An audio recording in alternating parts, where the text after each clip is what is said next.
Hi, it's the Choppiness guy. Welcome to today's episode of Vestibular Talks.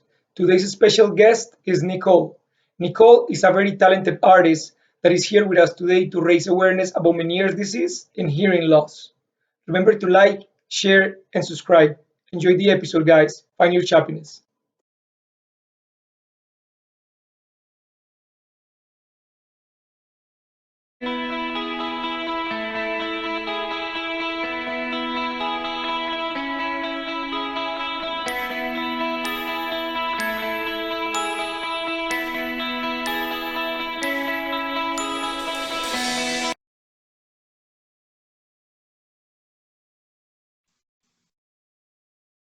Hello, Nicole. Welcome to this episode of Vestibular Talks. How are you today?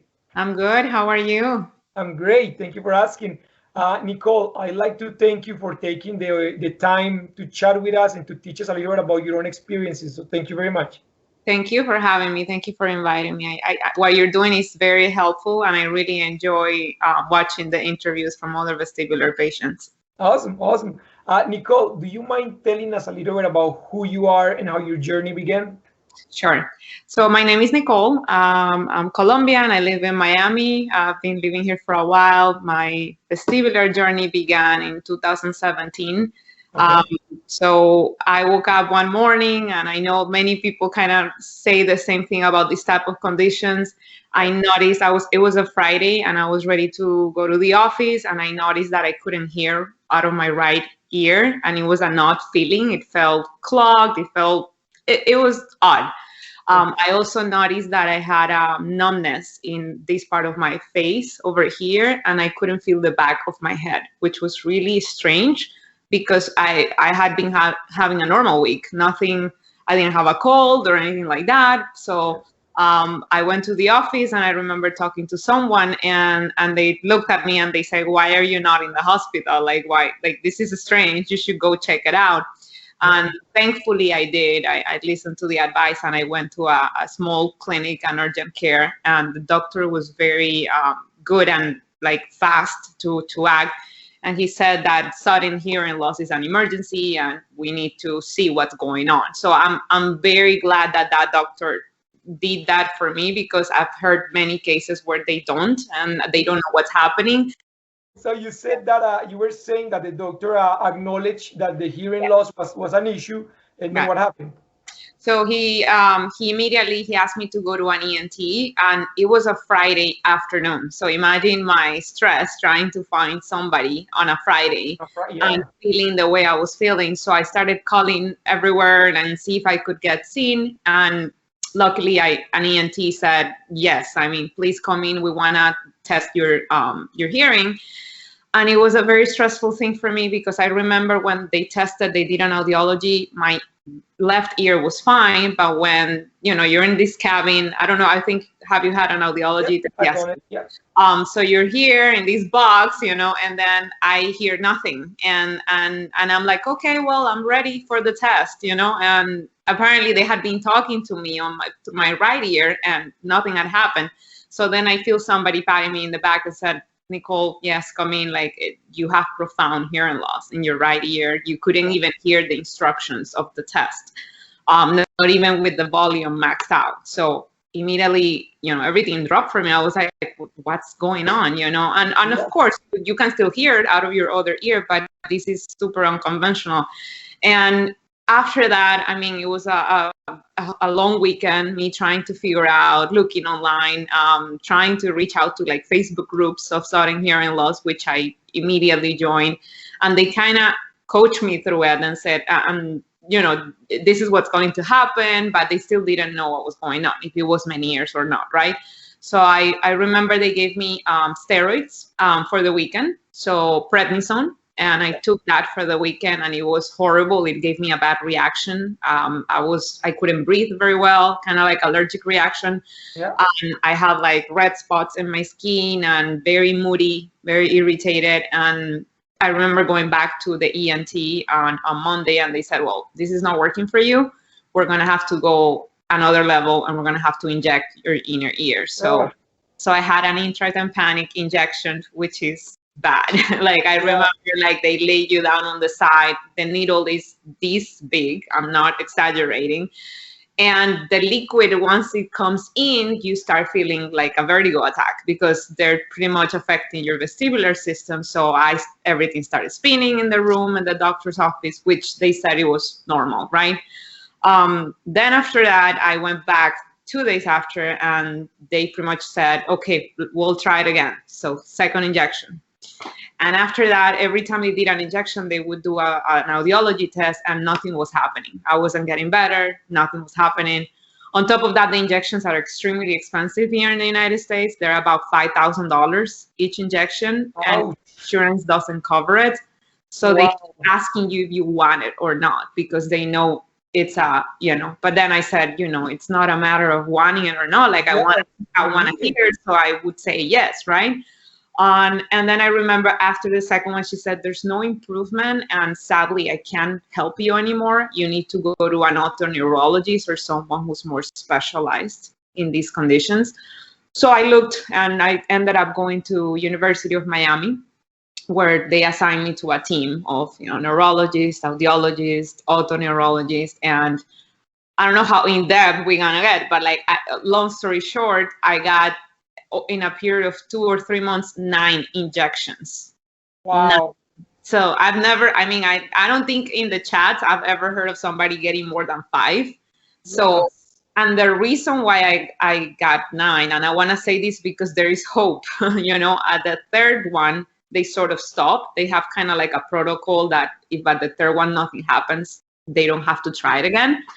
And my cousin who lives in Argentina, she's an ENT, and she kept telling me, Nicolle, you need to try for the 4th injection. Like, I know it's not in the protocol. Something tells me, let's do it. I know it's expensive. I know it's painful.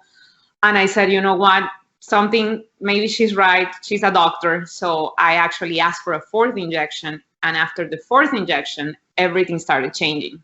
Like 3 days later, I was at home and I started feeling this popping sound in my ear, like if it was opening.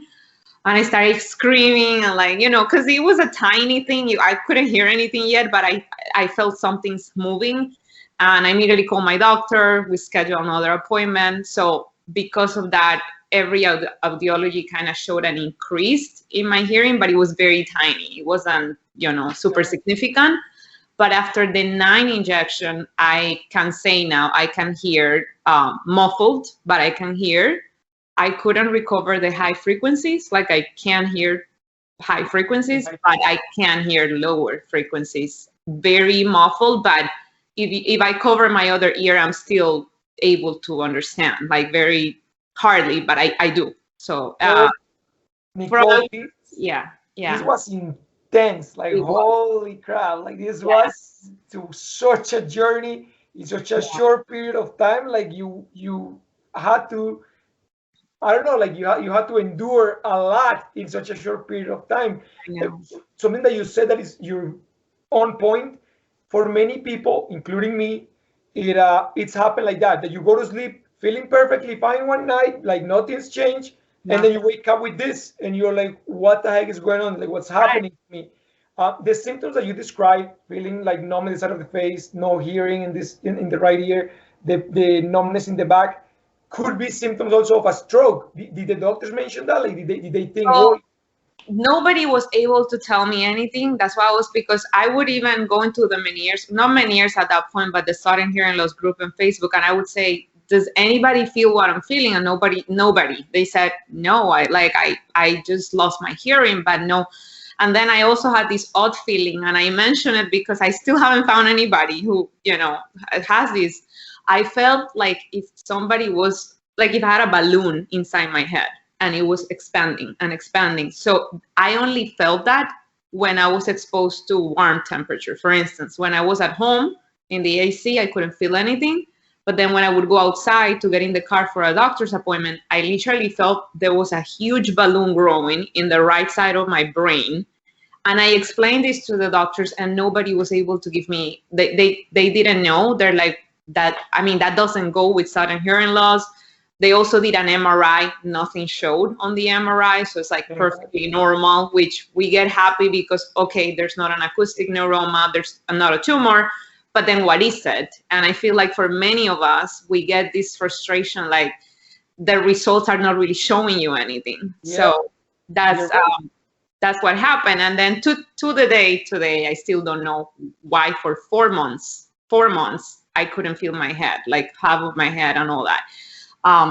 There was another doctor who once told me, hey, they didn't run any labs, any blood work. And I said, you know what? That was the only thing they didn't do in that period of time. So she says that it might have been like a strong virus, kind of like, you know how now we have COVID. It could have been another type of virus that it was in my spinal cord, because they said that some of these viruses live there for a long period of time, and they mimic certain other illnesses, and it could have been a combination of, yes, you do have the Menieres, because I do check the boxes of everything that happened, which I'll mention now, but also they think I had something else that aggravated that, but no conclusions. Yeah. Very interesting, because many people that I've interviewed, their doctors said something similar. They said you could have started with a vestibular neuritis due to a virus, like the Epstein-Barr virus, for example, Exactly. and then it transformed into either Menieres or PPPD or vestibular migraines. But they seem to believe that it was a connection with a viral load, and then and just the symptoms that happen after that. Right. You mentioned that the heat affected you. Living in Miami, that's like you have heat everywhere. So I know. so how do you handle that? Well, now I'm in a much better place. I don't feel that anymore, that with the heat. I do feel a little more dizzy when I get, if I'm in a too much like outdoors and it's too hot, but not to the point, thankfully, not to the point that I have gotten like a vertigo attack because of the heat or drop, anything like that. But in those 4 months, it was the weirdest thing, because it was immediately I would set foot on the ground outside, experience heat, and then immediately I would feel that balloon growing and growing. Even in the car, I would have to lay down when my fiance was taking me to the doctor, because I felt my head was gonna pop. Like it was extreme. But those are these. So I've read so much about Menieres and vestibular, and some things are like, okay, these checks, and then there's so many unknowns, like so many things that we still try to connect the dots. I also remember like 6 months after going through my injections and getting vertigo, my vertigo attack started like a week after my hearing loss. I would get them every other day. For 8 months, I got like vertigo attacks at least every other day, or sometimes daily in a week. And obviously I had no life. I literally would wake up, and the minute I would open my eyes, the room was spinning. Immediately. So yeah, I had to stop working. I couldn't drive. The worst part was I would sway to the right all the time. So I would try to go get something in the kitchen, and I didn't calculate right, and it would like pretty much hit my leg with everything. So I had bruises in my legs, my arms. I didn't calculate the distance between the door and what else. So it was very scary. And I also have tinnitus that hasn't gone away. I have ringing in the ear 24/7. I feel the brain is fantastic though, because I feel like I know it's still there, but I don't pay attention to it like I did anymore. And I feel it's like everything. I know it's hard to say this. So many people ask me, how do you deal with tinnitus? I'm like, basically, I've gone through it, and I feel like it's kind of gotten to a point where my brain has gotten used to it. Of course, if I'm dehydrated, if I don't sleep well, if I'm stressed, it goes up, And I know, and I'm like, okay, I need to drink water, or I need to rest, I need to, stop. But it's still there, And then I also had hyperacusis. I don't know if you're familiar with hyperacusis. So hyperacusis is an intense sensitivity to sound. So it's a medical condition where you basically, to give you an extreme example, I had to hide in the closet when my fiance was doing the dishes, because if I felt something was kind of clanking, or I literally felt like they were drilling inside my ear. It was so painful. not to be confused with misophonia, because some people have misophonia, which are their fear of certain sounds. Yeah, yeah. Mine was literally I couldn't hear certain sounds because I felt pain and yeah, fear because I saw the pain was coming. So It's so interesting because so you're diagnosed with Menieres. I am diagnosed with vestibular migraines, but so many of the symptoms are so similar. Like they could be side by side and match perfectly. And exactly. the sound sensitivity for me, like every sound amplified. I couldn't even hear people talking because I was like, that's hurt, like that's too much. And I will hear Nicolle, and I said this in previous episodes. I will hear the electricity going inside the wall, like buzzing. Oh wow, that's And intense. and, That's I, and I'll tell people, I'm like, do you hear that? And they're like, no, what? I'm like, listen. And I will come around the house, and oh then I'll my put my ear in God. the wall, and I'm like there. And people will like try to, and they're like, oh yeah, we hear it, but I could hear it from rooms away. So Like your everything senses was amplify. Yeah. amplified. It was in same with the light sensitivity. When the vestibular symptoms started, light was extremely bothersome. Like I couldn't handle light. Wow. But what I wanted to talk to you about is, so you said that the vertigo attacks started. For me, I've only had a couple of the actual spinning episodes, but for me, daily, in a daily basis, 24/7, I feel like I'm on a boat, like I'm on some sort of trampoline, like I'm swaying back and forth. And for the longest time, Nicolle, the world was tilted to I the bet. right, like it Yeah. was it was like an angle. So I started medication to kind of like control that. How about you? What do you do to control the vertigo attacks? I was on every medication for a while. Like I basically because they put me on meclizine, they put me on diazepam. They wanted to put me on antidepressants, which I refuse. I know they have a certain space in the medical, but for me, it was like I'm taking way too many medications. But I did, the meclizine helped, immediately when I had a dizzy, like a dizzy spell or vertigo attack. Even if I went to the ER, they wouldn't do anything for me. They would Yeah. just put me on IV with meclizine and send me home. And basically my chart didn't say anything. It was like, okay, like good luck. Like, and then the third time I was at the ER because I didn't go to the ER just because of vertigo. It's because I always felt the migraine that I was getting with the vertigo. It was not like a migraine I've ever had before. I literally felt something was going on in my brain. I thought I was gonna drop dead. It was so bad. So I would wake up screaming at 3 in the morning, and my friends had to like basically run with me to the ER so many times, and to the point that some of them already knew me, and they were like, Nicolle, there's nothing that we can do. Yeah. It's a vertigo attack with a migraine. You have to just rest. And then I would start crying because it's like, when is this going to ever end? Yes. And I felt completely helpless. And now that I'm on the other side, meaning I still have certain symptoms. I still feel brain fog every day. I feel like some days I like useless. That's what I say, because I wake up and I feel like, okay, today it's just not, I can't, like my energy low. It's so low. My brain is in slow motion. So I still get all these vestibular symptoms, but I would say I'm more like in a remission period because I haven't had a vertigo attack in over like a year and a half. Wow. Which I doubt myself, like, do I even have Menieres or not? But when I talk to the doctor, they're like, Nicolle, you have bilateral hydrops, which is a genetic, like you have problems with both of your ears. You check the box if you ever had 3 or more vertigo attacks. You've had a year of vertigo attacks, You still have brain fog. You still have sort of dizziness certain days. So it's just you're in a very manageable situation right now. But you're a 50-50. It's like, could it ever happen in the other ear? Could it come back? We don't know yet. You just have to. I don't know.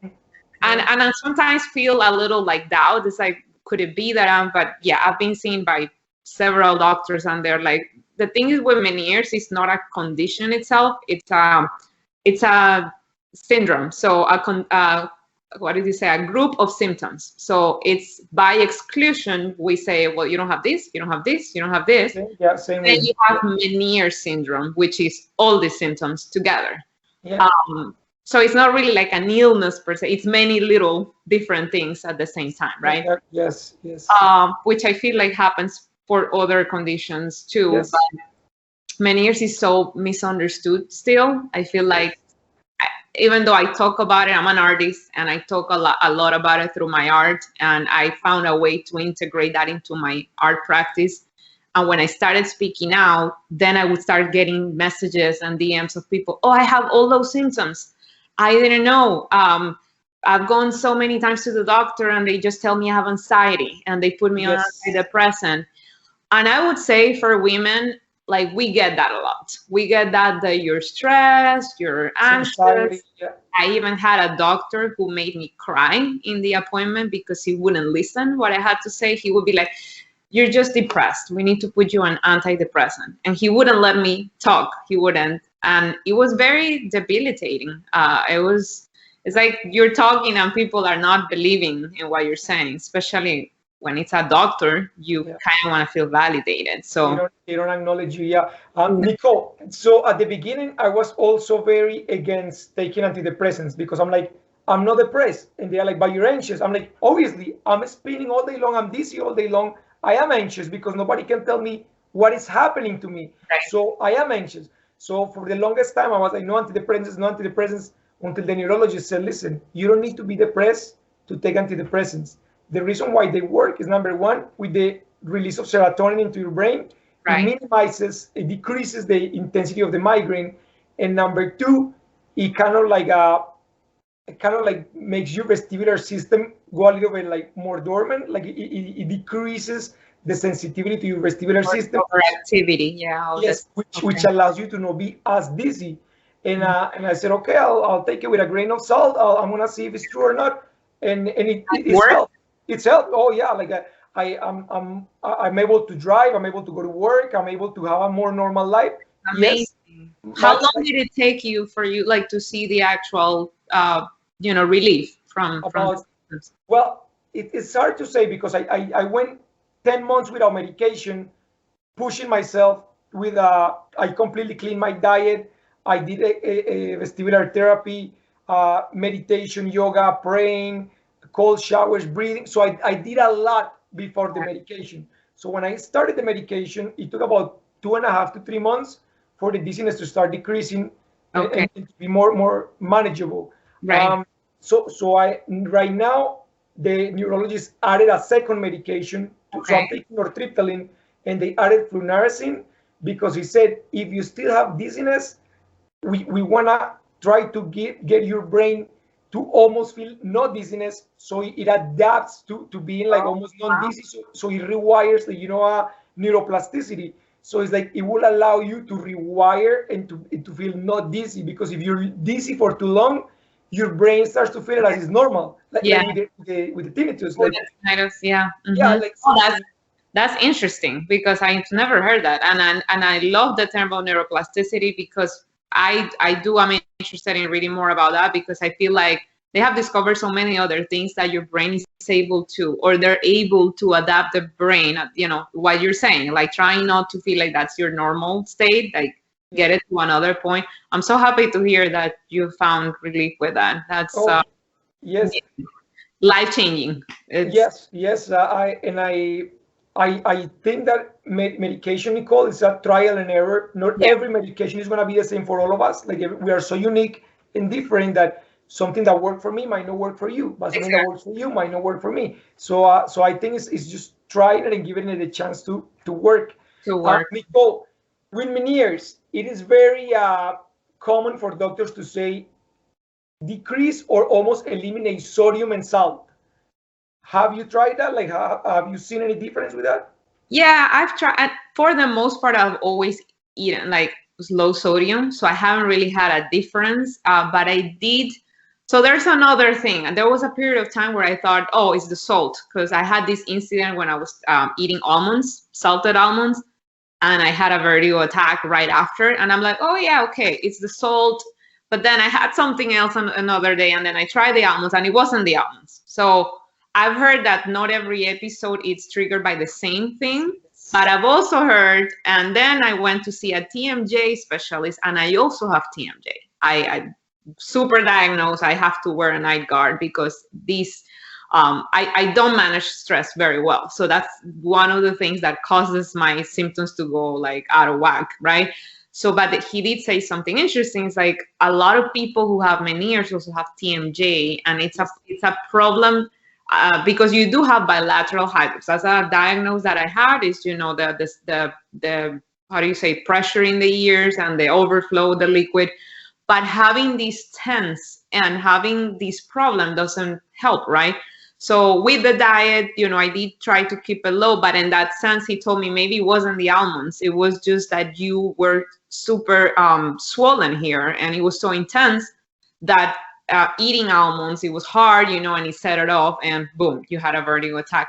But it could have been so when I went to see him, he started giving me Botox injections, and that was a life changer. I'll tell you, like, that's immediately I felt like my neck was relieved, and I felt like a lot, because I do get a lot of tension. I work with my hands, with my arms. I'm always looking down when I'm painting. Also, I do a lot of computer work. So this here is super tense for me all the time. So acupuncture, chiropractor, massage therapies, plus, you know, I don't do Botox anymore because I'm getting better with the chiropractor and the massages and all that. But the first times that I did Botox, I felt like I didn't have a migraine for weeks, for months. And I felt the relief because they also do little injections around your jaw and in the back of your neck. So a lot of people who are probably listening to this now, if you have Menieres, try this, because TMJ could be something very much linked to the condition and aggravate the condition. Yeah. Likewise, with that's why I see that all these vestibular conditions are so intertwined, because with me as well, they recommended putting a night guard because I will grind my teeth at night, and they're like, it's because you're too stressed, so you keep holding your jaw tight, and Exactly. that will affect your ears and as well as the migraine. So yes, I have to wear a little mouth guard every night. Isn't this interesting? And I don't know if you've thought about this. Are you stressed because you have a vestibular condition? And that's why you have TMJ, or do you have TMJ and that caused havoc in your vestibular system because you always had like tension in your ear and your neck, and that affect. So I never know if I had one or the other before. What really pretty much tells me that, okay, it has something to do with the ears because they diagnosed me with the hydrops. But for so many other people, I always think of this, like, was it that you've been grinding your teeth at night every time when you're stressed, and this caused a severe problem? Me, I'm not a doctor. Somebody's listening to me and saying, no, that's completely wrong. But I always ask that. I think it could be. Yeah. So, but now that I'm hearing you say that, I also do this. I'm like, this is all connected. It's incredible how you see it so many times. And when my symptoms started, Nicole, you're right. My neck was so tight and tense that I could barely even turn to the side like this, my 90-degree angle. Like I couldn't. It was extremely tight. And I would do acupuncture, massage.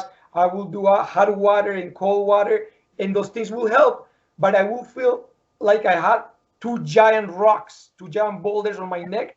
And when I finally managed to turn, I will feel almost like I had little rocks or sand in the back of my neck, because it will go. Oh yeah. I feel that every day. That hasn't gone away. And even when somebody's doing, like, trying to help me release it, they're like, oh my God, like, what do you do for a lead? I'm like, do you drive a truck? I'm like, oh my God, this is intense. Like, I don't understand how from one week to the other one, when I try to see like a therapist weekly, because I have to, in order to stay away from migraines and pain and all that, they're like, I don't understand how you go from this in a week, you're back to this. So it's I know I am very tense, and that doesn't help us. So right now I've been trying to incorporate more yoga in the mornings, even if it's a 15-minute stretch, close everything. Like I really like waking up early in the morning, because I feel like that's my time with myself before the world starts. And I go for like a brisk walk with my dog, and I put a meditation or like a soothing sounds for my tinnitus. I've tried everything, and I know, like, all of us with like these conditions, we've tried almost everything. But it's always good to learn from the others, because there's always something you learn that you haven't done. and if it's a relief mechanism, I'll try it. So Yeah, and yeah. I do believe we're stronger together. So as you Yes. we can learn from each other, and it's a holistic approach, Nicole. Like is trying the diet, trying the meditation, trying the yoga, because I feel that all these things, you know how you said that it's a group of symptoms. Right. Same. This will be a group of therapies that Exactly. will address all these symptoms to kind of like get your life back to normal. Nicole, so with Menieres, it's often diagnosed for people that are older, but you're young. Like you look quite young. Have you wondered ever if number one, if it truly is Meniere's, or if it could be another type of vestibular condition like vestibular migraines? Yes, I've wondered, and the issue has been that I went through so many specialists, and because of the exclusion, like you don't have an acoustic neuroma, you don't seem to have light sensitivity, but you do have sound sensitivity. I tested for hydrops, bilateral hydrops, so when I asked my doctors, like, what do I have? Because at some point I thought it was vestibular migraine because I was getting migraines every day.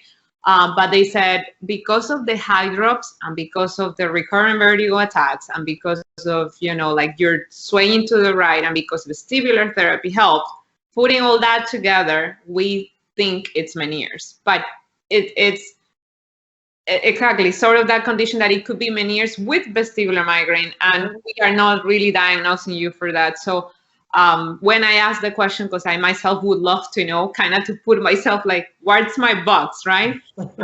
They Yeah. kind of agreed on on Meniere's, but I did go to a neurologist that once said that it was vestibular migraine. So it's very confusing. I go by the Meniere's, and also because I have tinnitus and I have hearing loss. The one part that doesn't click for me for many years, and I still trying to find the answers, is that they mostly refer to loss of low frequencies, and I lost my high frequencies. I mean, at the beginning, I lost everything. Because of the injections, I was able to recover some of my low frequency hearing. But that's the one part that doesn't match very well. For the most part, people say, oh, I'm still not able to hear my low frequencies. And the other part is that like the remission thing, like when I went from not having too many vertigo attacks and not having any vertigo attacks, and I'm like, so you doubt yourself. You're like, oh, could it be that it was neuritis and all that? But they tell me no, because vestibular neuritis is a different set of symptoms. It happens really quickly. Your ear is all these things, and so it's kind of like an unknown, like a mystery. But I did a campaign with the Hearing Health Foundation, and they did, like, I went through some doctors and they asked me about my diagnosis and all that, and they did say, it just everything you're pretty much saying is a Meniere's diagnosis. And yeah, and I'm happy I went through all that, because I've met so many other people that I have gone through a Meniere's diagnosis. I still get emails from people that still read that story and they're like, I'm just starting, like, what can I do? What do I do? And because I got so many questions, I wanted to help everybody, and I'm sure you also go through the same. Like, you want to help every person that comes across, and sometimes you can't type fast enough. And I feel like video is an amazing format because people can go back and revisit a video and listen from actual people, right? So me, what I could do at the moment is I wrote a blog with, like, every single day, like not every day, but like the first year I was very detailed, and I put it together and I put it on my website. And then because of that, I found people that have similar cases, and they're like, oh, wow, yeah, month number 2 was similar for me, and things like that. So Yeah. but to answer the question about if it's Meniere's or not, I honestly feel it could be Meniere's with something else. An extra. And I do think I had a virus in my system. This is something short that I'll say. There was a moment in time where I felt chills after 3 p.m. every day, which is very odd, very specific, right? After 2 or 3 p.m., chills. And then I started feeling this fatigue that would just basically had to lay down, and that my day was over by 3 p.m. So for months I went through that, and they did MS testing. They did testing for everything, Lyme disease. They thought I had Lyme because I would literally went from being kind of manageable many years to, like, I can't even stand up. I have to lay down. and they couldn't find anything. They Yeah. couldn't find anything. So Same here. Yeah, same here, Nicola. They try everything, and it's sometimes you almost wish they find something because yes, you're yes. like find something so you can tell me what I have and give me a treatment. But yeah, like it, You also go crazy self-diagnosing you, because then you hear about something else, you're like, oh, I for sure have that. I have yeah, that. yeah, But and then your doctor said, don't look on and WebMD, because then you go crazy and you yeah, think you have every condition out there. But at the end of the day, I honestly feel like what really helped me was the support of groups and these, and finding people who are like me, that we are willing to share our stories and not feel guilty. I felt a lot of guilt. A lot of things I couldn't do, saying no. I still say no to a lot of things because I'm in a position now that like I can't do that. I'm gonna be tired. I'm gonna be moody. I'm gonna be irritated. Somebody invites me to like do something, or I'm like no. And I've lost friends. I've lost people who don't understand it. Even family members would not understand that I literally am in bed. I can't go to this reunion, or I can go to this thing. And because they see you like normal, like for women, like we go to work and you dress up, and I'm like, you look fine, you're like totally fine to me. I'm like, but I see you like this. It's yes. really And hard to. that's why I started raising awareness with these episodes. And part of it, Nicole, is I am also Colombian like you. I like to do eventually more Spanish episodes because Yes, I talk to a lot of people from Latin countries they that don't have information. the doctors tell them that they're crazy. The doctor is like, it's all in your mind, like you're making this up, like, this is not real. So it's almost like there is no real awareness or knowledge of these conditions in Latin America unless you go to a very specialized doctor. But many people that reach out to me from Chile, from Argentina, from Colombia, they are like, am I losing my mind? Am I going crazy? And I'm like, no, you're not. I'm like, this is so real. And you just need to find a doctor that believes you. And like you said, a support network of friends and family that believe you. I Because believe. even for my family, it was hard for them to. They're like, you never got sick before. You barely ever got a cold. Like Right, you always been strong. You always been like a leader, like an alpha, a high achiever.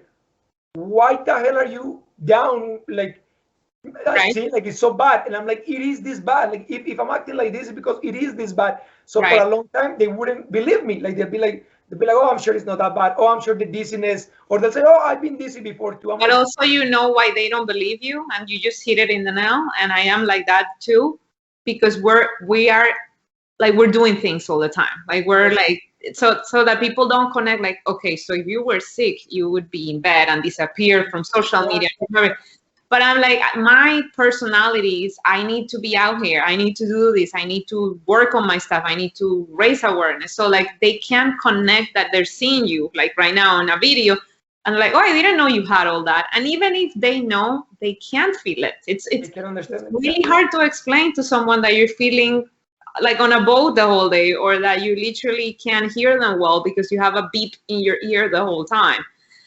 So I feel like you're right. In Spanish, there's not a lot of information, and I do get like you a lot of messages of people like say that they live in a small town, and they're like, well, at least you have a big hospital close by. I don't have that. Like, where would I go? What would I do? And it's sad because being yeah, Colombian, you being like you want to help more. yeah. You would also love to like provide more information. But I feel the way we can do is sharing the story in that language, in Spanish, and being able to provide more resources and continue doing that. And that's why I feel like these videos are amazing. Like people really are grateful for finding this type of information and helping themselves. So Yeah. it's Nicole, so we talk about the physical load, which is the symptoms and the being tired all the time, being fatigued. We talk about the mental load, which is the anxiety, the fear of like, is my life ever going to be normal again? But also the financial load. oh Being yes, sick is expensive, Nicole. And even for me in Canada, that healthcare is free for the most part. Like you still have to pay for physiotherapy and chiropractic and all of that. But for me, in the last 2 years that I've had this condition, if I'm correct, I've spent about $42,000 so far in treatments. They've helped, but it's a big burden in your pocket. And I can even imagine you with these injections being 5,000 each, plus the chiropractor, plus the physiotherapy. So like, what do you recommend people will do so they don't try to spend all their lives savings on everything? What do you think is the most, like, I mean, everybody's different, so different things will work for everybody. But what has worked the best for you? That's, I mean, I'm glad that you mentioned that, because that's like a part that a lot of people stop doing things because they don't have the money, and it's the saddest thing in the world, like that you couldn't get your right treatment because you can't afford an injection. So number one, I hate that this happens, at least here in the United States, like with fully insurance. I had full insurance, I had like a really good insurance, and I still couldn't get. So number one, you could imagine I still owe money from all these obvious treatments that were out of control. I can't even tell you how many times I went. I have a chart where I see appointments back to back in a week, like 7, 8 appointments in a week between audiologists, tests, MRIs, so super. But Chiropractors, yeah. yes, so I honestly feel that it the support groups are the best, because you're not waste time or money trying things that they're trying to bombard you on the internet, like try this pill that is a vitamin that will solve all your problems. No, I mean, for things like that. And I think that if you are in a position and you're listening to this now, I have no idea where to go, this would be like on this video, like comment, ask specific questions, or go into a group. For me, I went to Southern Hearing Loss group in Facebook and Menieres, and I basically didn't know where to start, and I asked questions, and because I knew and there was a pattern and things repeated themselves, I'm like, oh, okay, so they're gonna send me to get steroids, this and that. But because other than that, it's supplements, which of course I take many. I take CoQ10, I take any type of vitamin B, Magnesium. it's so many things, and you try everything. But I feel like my thing is gut feeling. Like I actually went when a doctor didn't feel right or something didn't fit, I moved on. I found another doctor. When somebody, I didn't spend my day, my week, like, oh, well, I don't really want to take, I don't really, no, I'll be like, I can't, I don't think that's right. I don't think that's my diagnosis. I'll continue. So you have to be your best advocate. And I know you know this, but I feel like this at the end will save you money and time. To take the time and research, because it's your health. Now I feel like I'm another person because I'm in a remission state and I feel much better. But at those moments, I felt I was gonna die. I literally, every drop attack, I said, my life is over. I'm only 30 and my 30s and my life is over. I can't drive. There's nothing that I can do. I cannot do anything without the help of anybody.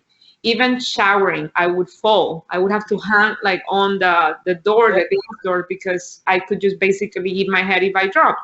So, and being in my 30s, it's like, how is this life, you know? A quality of life, yeah. So financially, I feel like you have to educate yourself to be your best advocate before you go and try every juice, every recipe, because they'll tell you to drink every this and that, and you're not doing enough yoga. And at the end of the day, you have to listen to your body, and it will tell you. It will tell you.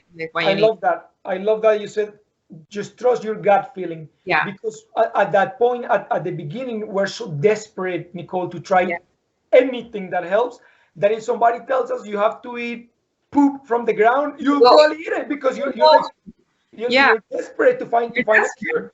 And vertigo, Nicolle, vertigo is one of the worst symptoms of any condition.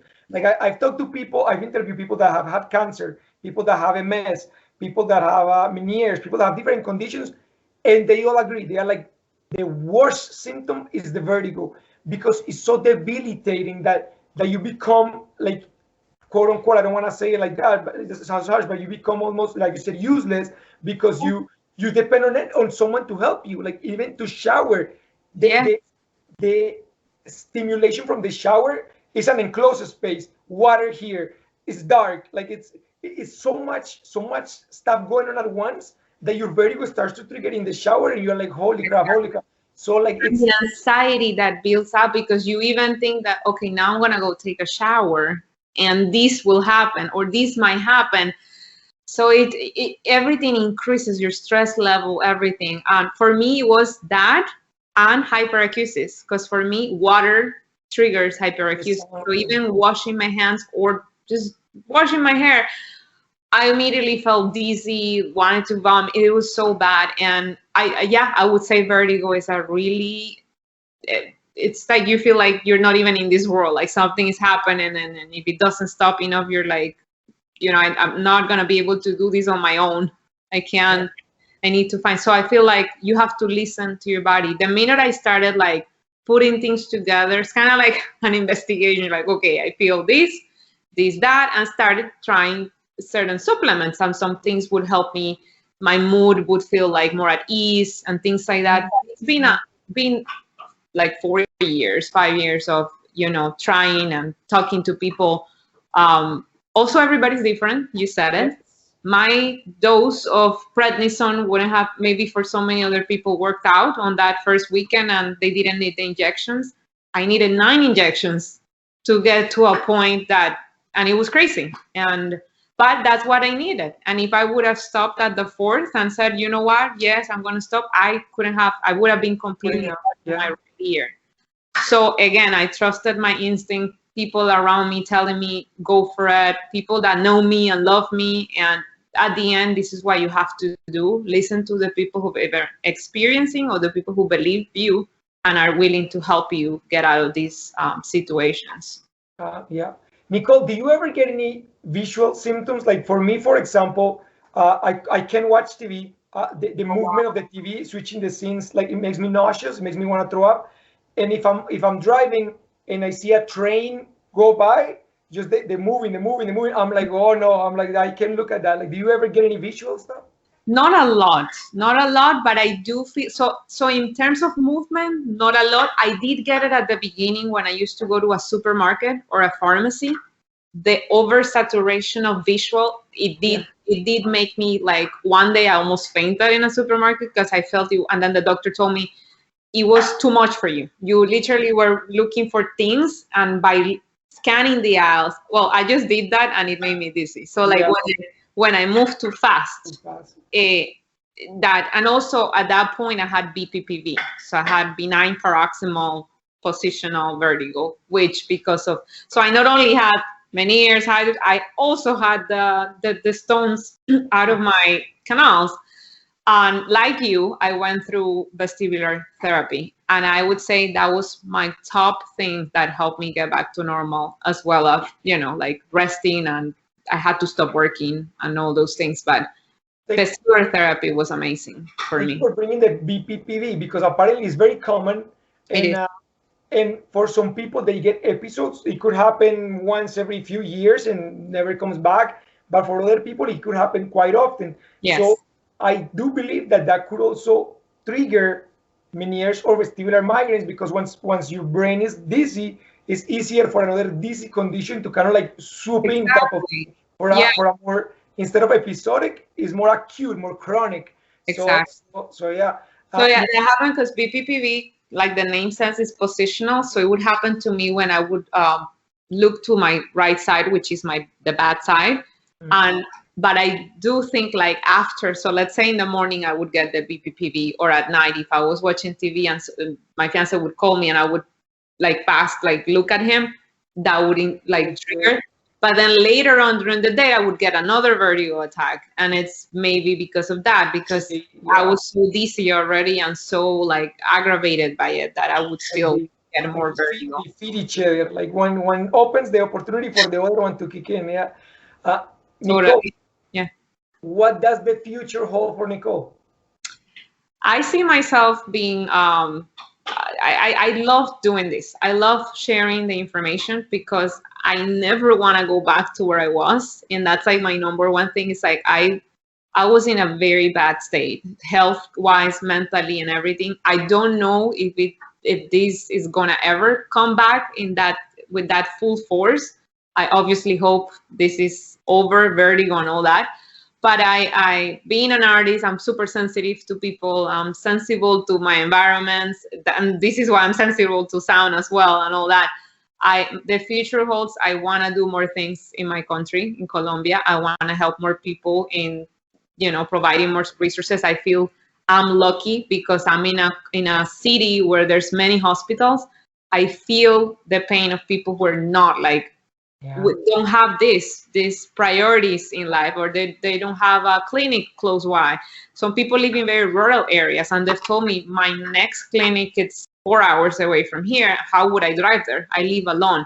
So because of every time I get, I mean, like this is not over for me, because even if I've conquered it or I'm close to conquer it already, I feel like this changed my life, and I'm gonna continue educating myself and trying to help other people in any way and form that I can, you know. But I feel that I want to see a cure for this. I want to see the day where finally they say, okay, we have that treatment that will work completely like eradicate that. And I would love to be alive when that happens and see it better in the lives of so many people that are still struggling with this. So well, you're still very young, so I'm sure you'll be around for when the cure comes. hopefully we these videos and this awareness will get to the ears of people who want to fund, which is what's happening, right? A lot of funding is needed to do research and all, but I want to see that. Yeah. That's a very noble and very sweet cause. Nicolle, what if people want to know more about you and they want to hear more about your story or any advice? Where can they find you? Sure, thank you. I'm always on Instagram. My art account, it's Nicolle Cure, like the cure of a disease. It's so funny. That's my last name. So Nicolle Cure with 2 L's _art. And I pretty much divide my time there between my work and what I do and trying to raise awareness and helping others about these conditions. So, and then my website is the same thing, NicolleCure.com.